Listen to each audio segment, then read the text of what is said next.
Queridos irmãos, a paz do Senhor Jesus, eu sou o professor Gerson Willi e você está comigo aqui em mais um de nossos vídeos a respeito das lições bíblicas. Nessa lição de hoje, nós vamos estudar sobre o despertamento espiritual que renova o altar do cristão. E isso é muito importante para as nossas vidas. Como está o seu altar diante de Deus, não é? Nosso texto áureo, já de antemão, vamos lê-lo, que se encontra no livro de 1 Reis, capítulo 18, versículo 30. Então Elias disse a todo o povo: chegai-vos a mim. E todo o povo se achegou a ele e reparou o altar do Senhor que estava quebrado. Satanás, a verdade prática diz, jamais derrotará o crente cujo altar é constantemente renovado pelo Espírito Santo, né? A nossa leitura bíblica em classe se encontra em Esdras 3, 2 e 5 e depois do 10 ao 13, que diz assim: E levantou-se Jesuá, filho de Josadaque, e os seus irmãos, os sacerdotes, Zorobabel, filho de Seatiel, e os seus irmãos, e edificaram o altar de Deus de Israel, para oferecerem sobre ele holocaustos, como está escrito na lei de Moisés, o homem de Deus. E firmaram o altar sobre as suas bases, porque o terror estava sobre eles por causa dos povos das terras. E ofereceram sobre ele holocaustos ao Senhor, holocaustos de manhã e de tarde, e celebraram uma festa dos tabernáculos, como está escrito, e ofereceram holocaustos de dia e de noite, por ordem conforme o rito, cada coisa do seu dia, e depois disso, o holocausto contínuo e os das luas novas e de todas as solenidades consagradas ao Senhor, como também de qualquer que oferecia oferta voluntária ao Senhor. Versículo 10. Quando, pois, os edificadores lançaram os alicerces do templo do Senhor, então apresentaram-se os sacerdotes já paramentados e com trombetas, e os levitas, filhos de Asaf, com saltérios, para louvarem ao Senhor, conforme a instituição de Davi, rei de Israel. E cantavam reveses, louvando e celebrando ao Senhor, porque é bom, porque a sua benignidade dura para sempre sobre Israel. E todo o povo jubilou com grande júbilo, quando louvou o Senhor pela fundação da casa do Senhor. Porém, muitos dos sacerdotes e levitas e chefes dos pais, já velhos, que viram a primeira casa sobre o seu fundamento, vendo perante os seus olhos esta casa, choraram em altas vozes, mas muitos levantaram as vozes com júbilo e com alegria, de maneira que não discerniam o povo as vozes de alegria das vozes de choro do povo, porque o povo jubilava com quão grande júbilo que as vozes se ouviam de muito longe. Então vejamos aqui que situação, né? O povo, os que já estavam ali, talvez na Babilônia há muito tempo, já tivessem nascido nesse cativeiro, louvavam a Deus pelo que estava acontecendo, né? Por aquilo que estava acontecendo.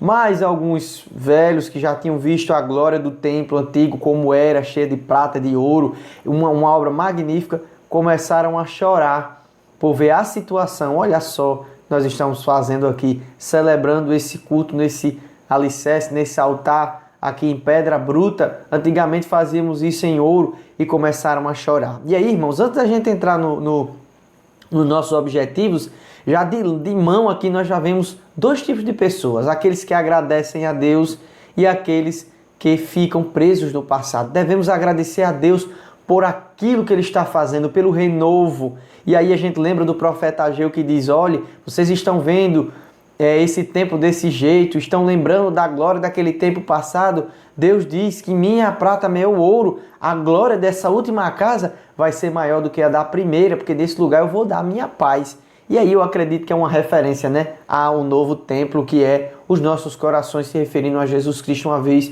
vivendo dentro dele. Quer melhor glória do que essa? Não existe, né? Então nós temos três objetivos. O primeiro deles é elucidar o significado do altar para o antigo pacto.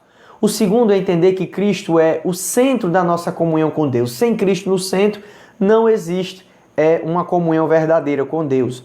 O terceiro ponto desse objetivo é comprovar que nem todos os despertamentos de hoje têm as características mencionadas de um verdadeiro despertamento. Então, já aqui entrando para o nosso primeiro tópico, o despertamento conduz o homem ao altar. O despertamento leva o homem ao sacrifício, ao pedido de perdão.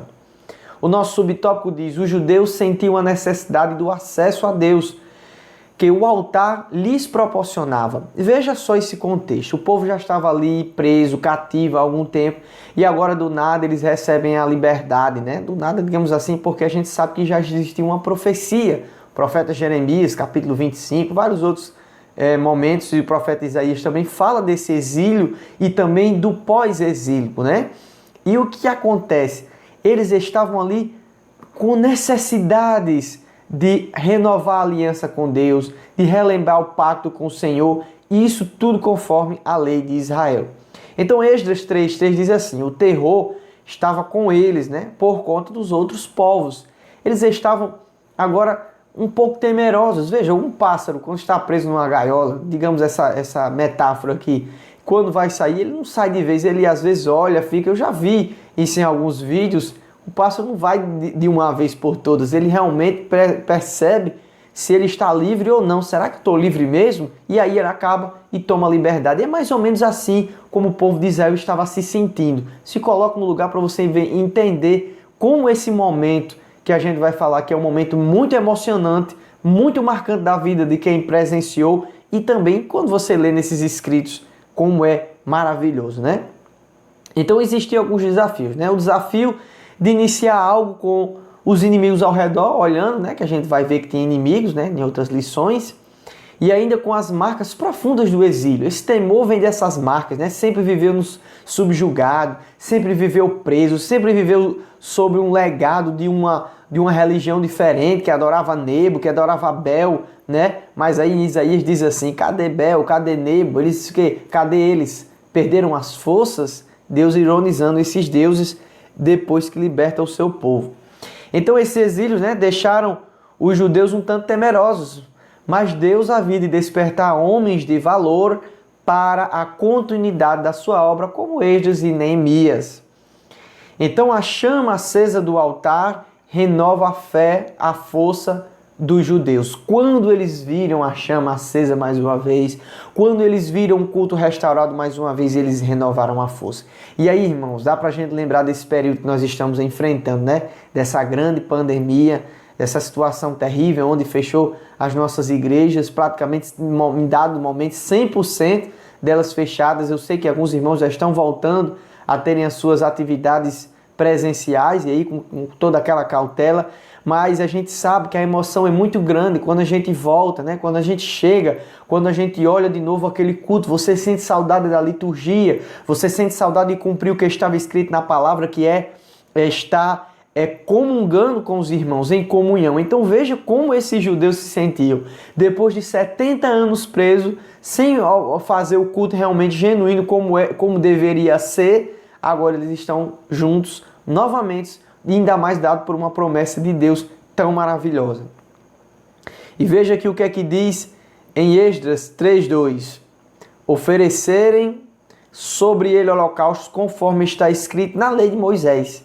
Então o despertamento conduz o homem ao altar pela palavra de Deus, né? E eles não chegaram de volta fazendo qualquer culto, eles não chegaram de volta com desorganização. Eles sabiam que tinha um livro, né, da lei, eles sabiam que tinha um livro de Deus que organizava, que dizia o que eles deveriam fazer, que modulava, né, que dava uma regra para o culto. Louvado seja Deus.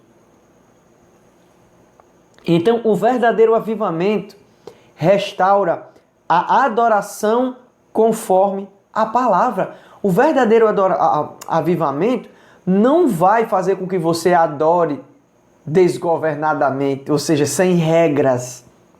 A adoração, eu não sei se você sabe, é pautado por regras, porque ele é um Deus santo, poderoso. Primeiro que tem que ser adorado em espírito e em verdade. Se não for de coração, Deus não aceita essa adoração. Segundo, que o culto tem que ser racional, como diz Romanos 12. Prestem, irmãos, o culto racional a Deus, para que aí vocês possam experimentar qual seja a boa, perfeita e agradável vontade do Senhor. E aí a gente sabe que esse culto racional é você saber o que você está fazendo, você entender com quem você está lidando, porque se você não souber que Deus é um Deus santo, que habita entre os querubins, que Ele é todo poderoso, que Ele fez uma tão grande obra, muitos estão aí adorando de qualquer forma, de qualquer maneira e dizendo que é culto. E não é verdade. O culto a Deus ele tem que ter regras, porque sem regra, irmãos, nós não vamos para frente. Mas que tipo de regra, irmão Willy? A regra que está na palavra de Deus, como eu com o irmão estou com ordem e decência, sendo os cultos, primeiramente, com o intuito de adorar a Deus pela salvação e a pregação da palavra de Deus, que esse é o fator principal, que é a pregação, né? E a comunhão com os irmãos. Então aqui no nosso subtópico 2 diz assim: todos os despertamentos genuínos começam com a restauração do altar. E a gente vai ver 3 aqui, né? Todos se iniciam pela compreensão da palavra de Deus, que mostrando que é o altar, né? Compreende-se aqui sobre esse fato que todos os despertamentos, o altar tem que ser restaurado primeiro, né? E, irmãos, para que esse altar seja restaurado, é preciso que exista uma organização no altar. Mas essa organização está escrita onde? Na palavra de Deus. E aí, trazendo para os dias de hoje, para que o altar do cristão esteja realmente organizado, é necessário que ele esteja conforme a palavra de Deus, né? Que é o coração e a sua vida regrada em Cristo. Então, Elias e os profetas de Baal, a gente vai ver, né, que ele restaura o altar, depois a fé do povo se renova, né? Depois disso aí o povo começa a dizer: só o Senhor é Deus, só o Senhor é Deus. Ali um grande avivamento. O rei Ezequias, né, quando ele assume ali o comando, ele começa a restaurar o culto e quando ele renova o altar, o povo louva a Deus. E mesma coisa acontece aqui no livro de Êxodo, capítulo 3, o povo começa a adorar a Deus porque ele é fiel, porque a sua misericórdia dura para sempre. Então, irmãos, o altar renovado, né? O altar renovado, acontece um despertamento genuíno. O altar renovado, o altar alicerçado pela palavra de Deus, pelo pedido a Deus de comunhão, de perdão dos pecados, o fogo é genuíno. Não é o fogo dos filhos de Arão, que ofereceram um fogo estranhíssimo perante Deus e Deus fulminou eles, morreram ali no altar, porque eles sabiam que tinham regras. Mas é um fogo verdadeiro, né? A chama que arde no coração de cada verdadeiro cristão que está com o seu altar aceso. Então, no nosso tópico 2 diz: Cristo, o centro de nossa comunhão com Deus. Na antiga aliança, o altar era o ponto central do culto de Javé. Então, queridos, na antiga aliança, o altar estava aqui no meio. Você vê aqui as tribos ao redor e o altar estava aqui no meio, né? E esse altar, como está escrito aqui, que eu não vou ler pela letra mesmo aqui, o altar, ele apontava para Cristo, né? Era um altar, era um culto teocêntrico, onde Deus estava no meio. Deus estava no meio, olha, as nações se embraveceram, os reinos se envolveram, mas Deus está no meio. Sempre essa questão de Deus estar no meio significa que Ele está ali, presente, não é um Deus distante. Então esse altar apontava para Jesus Cristo, né? No Novo Testamento, o sacrifício de Cristo é o grande acontecimento para onde o altar apontava, né? E veja aqui, irmãos, o centro do nosso culto, o centro da nossa comunhão é Jesus Cristo. O próprio apóstolo Paulo vai dizer que quando teve com os irmãos ali em Corinto, né, aqui em 1 Coríntios 2:1, ele vai dizer que eu mesmo, irmãos, quando eu me dirigi até vós, eu não fui apenas com discurso eloquente, né, em outra tradução, com persuasão humana, nem ostentando sabedoria para vos anunciar o testemunho de Deus, porquanto eu decidi nada saber, ou seja, nem outro tipo de assunto, a não ser Jesus Cristo e esse crucificado. Queridos, então, aí eu lanço uma pergunta para você. Por que muitos hoje estão perdendo o costume de falar de Jesus Cristo? Para muitos, a pregação onde Cristo está já perdeu, é fora de moda, já perdeu o sabor, não existe mais. Eu acho que essa pessoa nunca teve um encontro com Deus, porque a pessoa que recebe realmente a salvação no seu coração, ela não fica deixando Jesus de escanteio. A gente escuta tanto tipo de pregação hoje, pessoas que se intitulam pregadores, dizendo que vão para aí e você vai escutar, irmão, precisa realmente estar com seus ouvidos bem preparados e ter uma boa paciência, porque ele não vai falar de Cristo, não vai falar da obra redentora de Jesus, vai falar sobre o homem, vai falar a respeito das provações que o homem está passando, vai falar que a sua vitória vai chegar hoje, daqui a pouco, levanta a mão quem quer receber a vitória. E Cristo, a maior vitória dada por Deus, como disse o apóstolo Paulo, que tragou a morte, né, não é pregado na boca desses homens.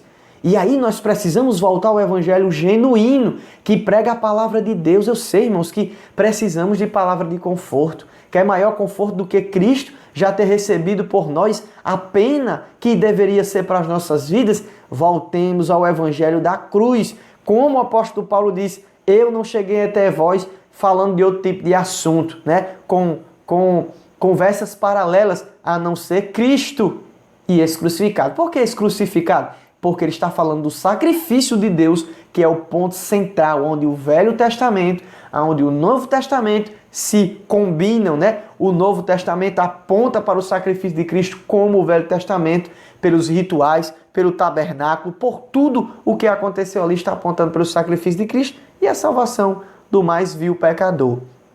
Então, irmãos, não há por que você cantar um hino que não seja sobre as coisas de Deus, verdadeiramente um hino teocêntrico. Não há por que você pregar falar uma pregação, né? Um sermão que não seja Cristo no meio. Não há porquê. Pregue Cristo, pregue Ele crucificado. A palavra da cruz tem mais poder do que qualquer uma palavra. A palavra de Jesus Cristo sendo crucificado e ressurreto, né? Como diz o apóstolo Paulo na carta aos Efésios, levando até Deus, né? A igreja, né? Levando até nós, até o terceiro céu, nas regiões celestiais com Deus. Irmãos, isso é muito mais do que poderoso. É muito mais bonito do que ver um paralítico levantar. É muito mais bonito do que ver um paralítico ver, ou um cego ver, aliás. Por quê, irmãos? Porque a pregação da palavra de Deus, ela não restaura só o físico, né? Ela restaura o espiritual. Então vamos dar continuidade. Então o primeiro subtópico desse tópico 2 diz assim: toda a Trindade atuou ativamente na morte expiatória de Jesus. Aqui é na morte, né? Eu errei aqui, coloquei na morte expiatória de Jesus. O Pai Celestial, né? Que já prometeu antes da fundação do mundo, na consumação dos séculos, que ele vai enviar seu Filho, aqui as referências para os irmãos poderem acompanhar, e participa do drama do Gólgota, né? Jesus estava ali, junto com Deus, né? Deus estava falando com seu Filho, envia um anjo para lhe consolar. Então Cristo, né, também concorda com isso. Irmão, nada de pensar que Jesus não queria se submeter a isso, era o plano dele. Algumas pessoas começam a dizer que acabou os anjos do céu, aí não tinha ninguém para ir, aí não tinha tu, vai tu, Jesus. Então vai o Senhor Jesus mesmo, porque não tinha ninguém, isso não é verdade. Existia um consenso na Trindade, existia um consenso, eles falam a mesma linguagem. Então ele disse assim, ninguém toma a minha vida, eu mesmo a dou, é um voluntário, né? E aí quando o apóstolo João ele tem a visão de Jesus, ele vê Jesus, o cordeiro que tinha sido morto desde a fundação de todas as coisas. Jesus já tinha em mente o seu sacrifício, o seu plano redentor, o seu sofrimento desde a fundação de todas as coisas. Na eternidade, ele já pensava nisso. Então, o Espírito Santo também participa aqui, né, ajudando o Filho a vencer os obstáculos que se levantaram contra ele e até chegar à cruz. Foi pelo Espírito eterno que Jesus se ofereceu a si mesmo, imaculado a Deus. Hebreus 9:14. Glória a Deus por isso. E o Espírito que ajudou Jesus Cristo, o Espírito Santo que ajudou ele a vencer as barreiras, as batalhas, ele é quem nos ajuda. Ele ajuda você a vencer esses problemas que parecem ser indissolúveis, né? Difíceis de resolver. É ele, é por ele, pelo Espírito de Deus. Glória a Deus. Vamos adiantar. No nosso subtópico 2 diz assim: o Espírito Santo quer, pelo despertamento, mostrar aos homens a grande vitória de Jesus no Gólgota. O Espírito Santo aponta, o Espírito Santo fala de Cristo, o Espírito Santo tem um propósito só, revelar Jesus Cristo. Nós não podemos aceitar manifestações aonde dizem que é o Espírito Santo que está operando e aquele dito Espírito que está falando ali fala conforme, contra a palavra de Deus, né? Um ensinamento de vingança, um ensinamento herético contra a palavra de Deus. Então vejamos aqui o que é que diz nesse texto, né? O Espírito Santo quer iluminar o entendimento dos homens para esta grande realidade.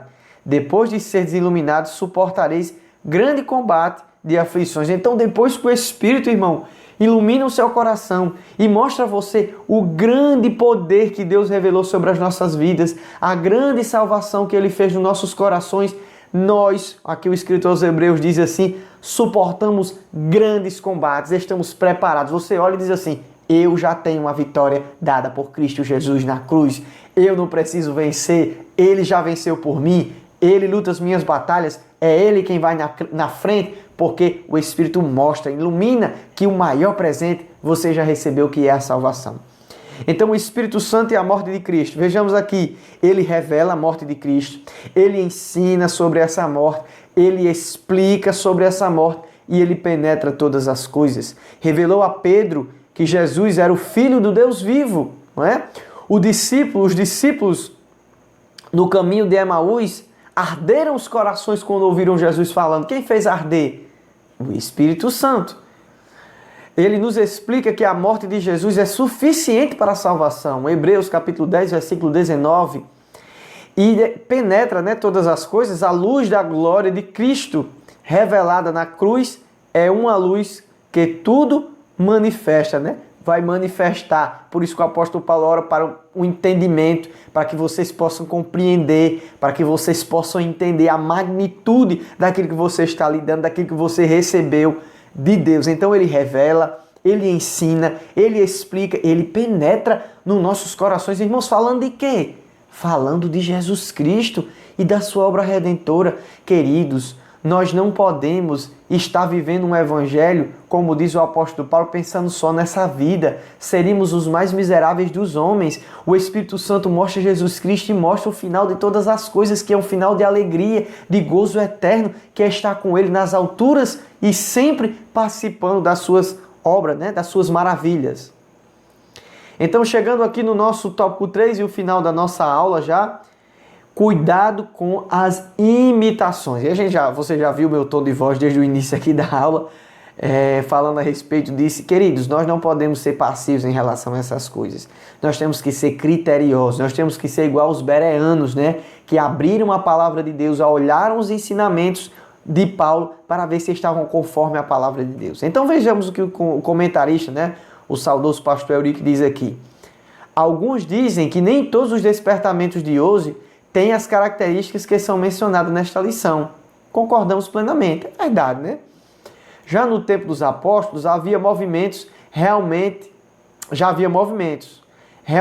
tinham alguma aparência de sabedoria, em devoção voluntária, humildade e em disciplina do corpo, mas não são de valor algum, senão para satisfazer a carne. Então, havia alguns movimentos, o apóstolo Paulo diz assim, mas são movimentos que só operam para o benefício da carne. Então não é o Espírito de Deus, não é o Espírito Santo que está avivando. Se um avivamento não vem de Deus, ele não vai abençoar o seu espírito, queridos. Se não vem de Deus, não é, porque a carne é inimigo. Se vier da carne, é nosso inimigo, inclina para o pecado. Se vier do diabo, é o nosso arco inimigo, Se vier do diabo. E se vier do mundo, piorou, porque o diabo opera no mundo de pecado contra nossas vidas. Então, existem muitos avivamentos hoje em dia que estão simplesmente, irmãos, levando pessoas a serem carnais. Eu deixo aqui em cima, no card aqui que vai aparecer para que você clique, o pastor David Wilkerson, que ele falou sobre movimentos estranhos que estão acontecendo nesses últimos dias. E já havia, ali no tempo do apóstolo Paulo, movimentos estranhos que não pregam a palavra de Deus, coisas aberrônicas que acontecem hoje em dia, que as pessoas estão chamando de avivamento. Aí você me diz assim, irmão Gerson, como eu faço para descobrir se o avivamento que está acontecendo na minha denominação, na minha congregação, é um avivamento verdadeiro, genuíno, bíblico? Então vejamos quais são os critérios. Como saber se tal avivamento é de cunho carnal ou espiritual? Vejamos aqui, ou do diabo, Cristo não é o centro do assunto. Se esse avivamento onde você está, Cristo não é o centro do assunto, só tem cura, só tem milagre, só tem isso, só tem aquilo outro, e Cristo não é o centro do assunto, é uma pessoa que está lá no lugar de Cristo, que Ele é o Todo-Poderoso, que as pessoas têm que ficar pegando nele, tem que olhar para Ele. A gente já viu até vídeo de gente cuspindo algo um no outro para a pessoa ser curada. Cristo não é o assunto, então esse avivamento está sendo colocado sob suspeita. Se Jesus não é o assunto de algo que o Espírito Santo está falando, então não é o Espírito Santo. Porque o Espírito Santo não falará de si mesmo, disse Jesus. Ele falará de mim, Jesus dizendo, né? Falará de mim. Então vejamos aqui, o arrependimento de pecado não é o alvo. Queridos, se há uma cura, é para a salvação dos ouvintes e a salvação daquele que foi curado. Se há um batismo, se há uma libertação, tudo isso vai culminar para a cura. Aliás, para a cura, digamos assim, a cura da alma, para a salvação. A pregação onde você está, no local que você está, ela é uma pregação de Cristo. Cristo está na pregação ou todo dia você vai para esse local para ouvir? Você vai receber amanhã é o seu dia da vitória, amanhã você vai ter o dobro, coloque tanto aqui que você vai receber tanto daqui a pouco. Aqui está um grande avivamento, já tem tantas pessoas. Não confunda ajuntamento de pessoas com avivamento. Coloque esse tipo de avivamento como suspeito. Se o arrependimento de pecado não é o alvo, então não tem como é um altar bagunçado. O fogo que se manifesta ali é um fogo estranho. Terceiro aqui, novas revelações e antibíblicas. A gente sabe em Gálatas capítulo 1, versículo 9, que diz assim: se um anjo do céu ou outro alguém aparecer com outra revelação além dessas que já foram faladas, né? Revelação doutrinárias da palavra de Deus, entenda, não os dons espirituais. Veja, alguém aparecer com a revelação de uma nova doutrina. Por exemplo, tem uma seita, uma denominação agora que diz até tal ano ninguém se salvou, até que fulano de tal recebeu uma nova revelação e agora a partir dessa nova revelação que tem que fazer um certo tipo de coisa que é a verdadeira instituição. Não é verdade. Ele com certeza não leu a palavra de Deus, ou se leu, está realmente com o diabo, como diz o apóstolo João, e está em pecado, querendo deturpar os ouvidos dos ouvintes, né?